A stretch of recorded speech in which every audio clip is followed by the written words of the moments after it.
झलक दिखा जा सुघर श्याम मृदु गली वाले, सलोने सामरे घन श्याम मुरलिया वाले।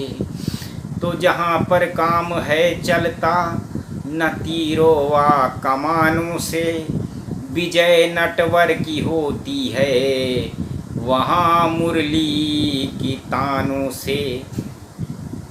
एक समय की बात है जब के राजा परीक्षित ने भगवान धर्मराज के वश में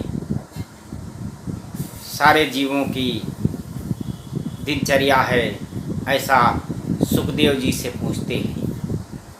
तो सुखदेव जी कहते हैं कि परीक्षित, जब यमराज संयमनीपुरी में निवास कर रहे थे तो उनके दूतों का प्रयत्न भगवान के पार्षदों ने विफल कर दिया।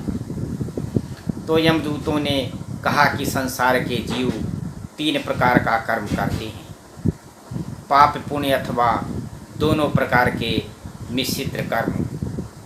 संसार में दंड देने वाले बहुत से शासक हों तो किसको दुख मिलेगा और किसको सुख मिलेगा। यदि बहुत से शासक हो जाएं तो नाम मात्र के शासक होंगे। इसलिए हम तो ऐसा समझते हैं कि आप ही समस्त प्राणियों और उनके स्वामियों के अधीश्वर भगवान हैं। ये आश्चर्य की बात है कि किसी भी मनुष्य के मुख से नारायण का नाम शब्द के निकलते ही भगवान के पार्षद उसको सहारा देने पहुंच जाते हैं। सुखदेव जी कहते हैं, जब देव शिरोमणि प्रजा के शासक भगवान यमराज के प्रसन्न होकर श्री भगवान के चरणों में स्मरण करते हुए उनसे कहा कि मेरे अतिरिक्त सिर्फ एक चराचर के स्वामी, जगत के स्वामी हैं, उन्हीं में यह संपूर्ण जगत सूत्र में मणियों के सदस्य वस्त्र के समान ओत प्रोत है। उन्हीं के अंश ब्रह्मा विष्णु और शंकर जी हैं। इस जगत की उत्पत्ति स्थिति तथा प्रलय करते रहते हैं। आज जो हमारा पितृपक्ष का समय चल रहा है उसका मात्र नवमी का समय निकट आ गया है। माता की सेवा का यह जो शानदार अवसर आपको मिला है, इसका आप पूरे साल में सदुपयोग करिए।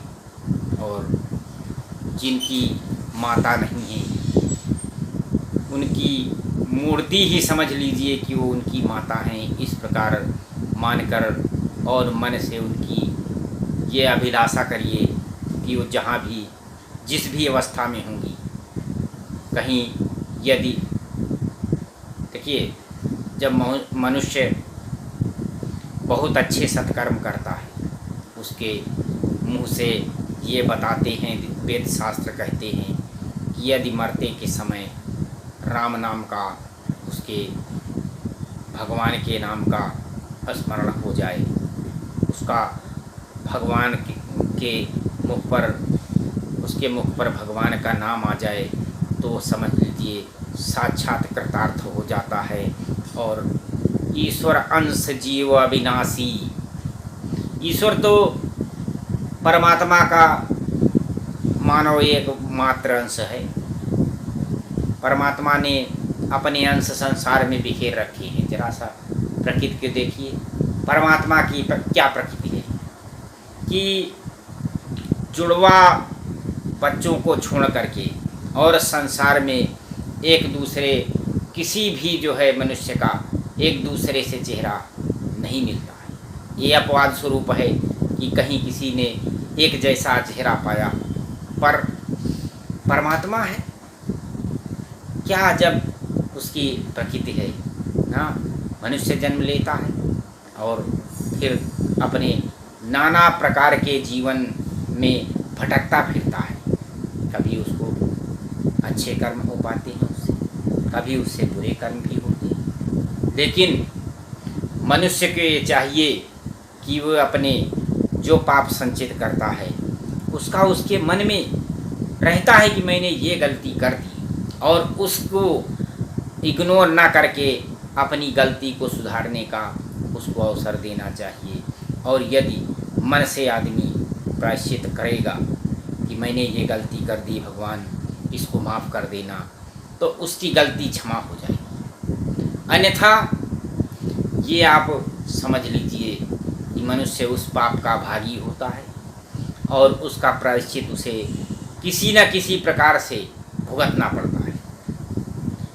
श्रीमन्नारायण नारायण हरि हरि, लक्ष्मी नारायण नारायण हरि हरि। तो इस प्रकार से आप भगवान के नाम का जप करते रहिए। सोते जागते हंसते खेलते बोलते मन में कुछ भी करते हुए आप यदि भगवान का मन से स्मरण करते हैं तो उसका लाभ आपको मिलेगा। अब फिलहाल हम ये कहते हैं कि आपका जो है पितृ देवता का समय अभी चल रहा है, जो 5-6 दिन जो बचे हैं आपके पास, उसमें अपने पितृ देवता के प्रति मन लगाकर उनकी पूजा आराधना कर लीजिए। यदि पितृदेवता प्रसन्न हो जाते हैं तो आपके जीवन में खुशियाँ ही खुशियाँ बरसेंगी, और यदि पितृदेवता आपके दुखी रहते हैं, किसी तरह से खिन्न रहते हैं, तो आपका जीवन कष्टप्रद हो जाएगा। कभी आप किसी बीमारी से पीड़ित हो जाएंगे, कभी बच्चों से आपको परेशानी हो जाएगी, किसी न किसी रूप में आपको आपके जीवन में दिक्कत पैदा होगी।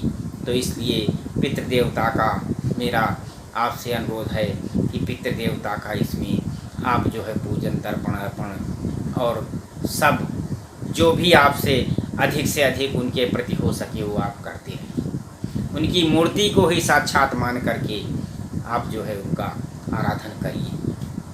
श्रीमन्नारायण नारायण हरि हरि, लक्ष्मी नारायण नारायण हरि हरि।